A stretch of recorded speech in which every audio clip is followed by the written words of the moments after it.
Hello everyone, আসসালামু আলাইকুম। সবাই কেমন আছেন? আশা করি সবাই অনেক বেশি ভালো আছেন। চলে আসলাম প্রতিদিনের মতন ছোট্ট একটা ব্লগ ভিডিও নিয়ে বিথি হ্যাপি লাইফ চ্যানেল থেকে। সবাই একটু ভালোবাসা দিয়ে পাশেই থাকবেন। আজকের ব্লগটা শুরু করেছি রান্নার প্রস্তুতি নিয়ে। রান্নার প্রস্তুতি করতে করতে এদিকে আমার স্বপ্নের বাড়ির কিছু জিনিস চলে এসেছে। এই তো দেখতেই পাচ্ছেন আমার কিচেনের জন্য সিঙ্ক চলে আসছে। এই দিনটার জন্য কতই না স্বপ্ন দেখেছি।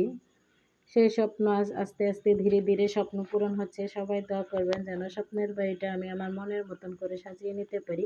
সিঙ্কের সাথে আমার চলে আসছে কিন্তু ওয়াশরুমের ঝর্ণাটাও। আমি কিন্তু এখন কম দামেরটাই নিয়েছি। পরবর্তী যখন রান্নাঘর বা ওয়াশরুম টাইলস করবো তখন আমি একটু ভালো মানেরটা লাগিয়ে নিব। ওদিকে কিন্তু আমার বাথরুমের কাজও চলতেছে। আর এদিকে আমি দেখা যায় যে সব কিছু দেখিয়ে এদিকে আমি রান্না করতে চলে আসলাম। এটা কিন্তু রমজান মাসের ভিডিও ছিল। দেখা যায় ভয়েস এডিট করতে লেট হওয়ার কারণে আমি ভিডিওটা আর আপলোড করতে পারিনি। বুঝতেই পারছেন ছোট একটা বাচ্চা আছে, 3টা বাচ্চা নিয়ে সংসার।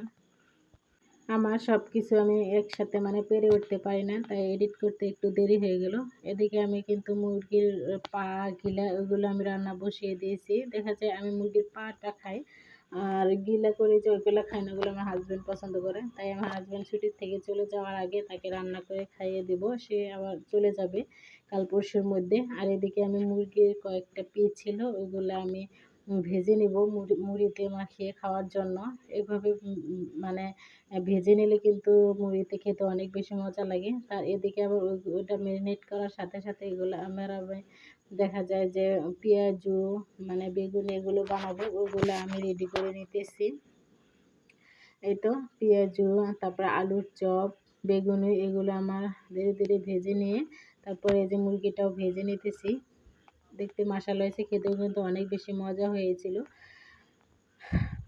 আজকে দেখা যাচ্ছে মুরগিটা ভাজা হওয়ার পরে হাজব্যান্ড আর আমি মিলে কিছু গাছ বুনবো। আজকের ভিডিওটা এই পর্যন্তই। সবাই ভালো থাকবেন, সুস্থ থাকবেন। আল্লাহ হাফেজ।